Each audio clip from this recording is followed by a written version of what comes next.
Welcome to the Real News Network. I'm Paul Jay in Baltimore.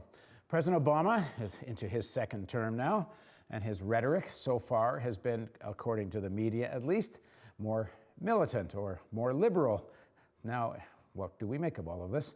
Now joining us to talk about President Obama's second term and what's next for the progressive movement in the United States is Norman Solomon. He's the co-founder of RootsAction.org and a founding director of the Institute for Public Accuracy. He co-chairs Healthcare Not Warfare campaign, organized by Progressive Democrats of America. His books include War Made Easy, How Presidents and Pundits Keep Spinning Us to Death. And he ran in the primaries in California for a seat in Congress. Thanks for joining us, Norman. Hey, it's a pleasure, Paul. So President Obama, his rhetoric's a little different than last term, a little less about deficit cutting, a little actually at least paid some lip service to the importance of social programs like Social Security and such. And there's sort of a talk that this term is going to be somewhat different. Are you buying that? And what does all of this mean in terms of developing an independent, progressive political movement in the United States?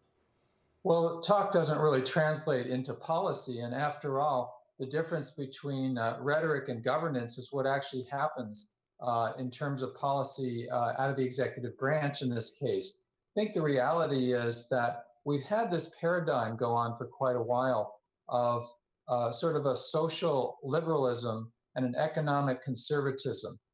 Bill Clinton took the Democratic Party in that direction.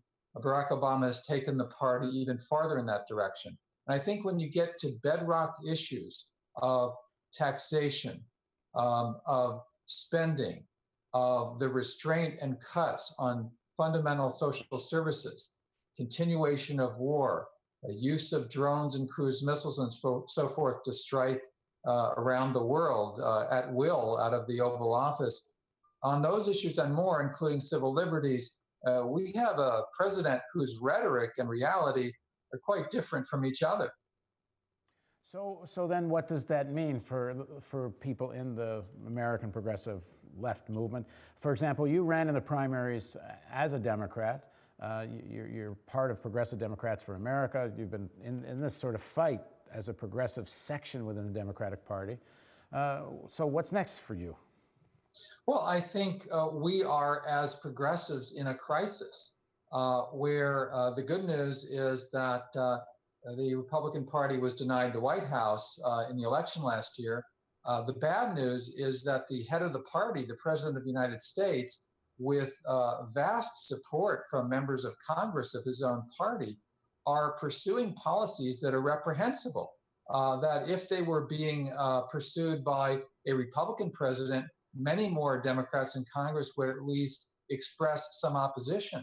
So the dire straits of civil liberties, where Obama, to take one example, is now asserting the right to drop a kill list and decide who the U.S. government will kill, including perhaps U.S. citizens, with no due process whatsoever. That's an instance among many in which we have unacceptable policies coming from Obama. And my plea to people would be, let's speak honestly about it now. This year is a window of opportunity. There's no major elections taking place. It's a chance for progressive Democrats and progressives in general to make clear that this president is not pursuing legitimate policies in many ways. So what exactly should people do? I mean, you can speak out, but then what? Well, I think speak out and build some electoral muscle as well as protest capacities so that we're able to reframe the debate. The silence, the quiescence, the muffled objection that we hear so often or don't hear is really highly problematic. And in many ways, I was thinking there's a lot of parallels with the Lyndon Johnson administration, where it did some good things, but also pursued some horrendous policies, most notably in Southeast Asia. And it was necessary for people inside the party, such as Eugene McCarthy and Robert Kennedy, and those outside the party, including Martin Luther King Jr., to speak up and say, this is unacceptable and we will build opposition. Okay, well, we're starting a new format today, and we're going to keep this format up and see if you viewers like it.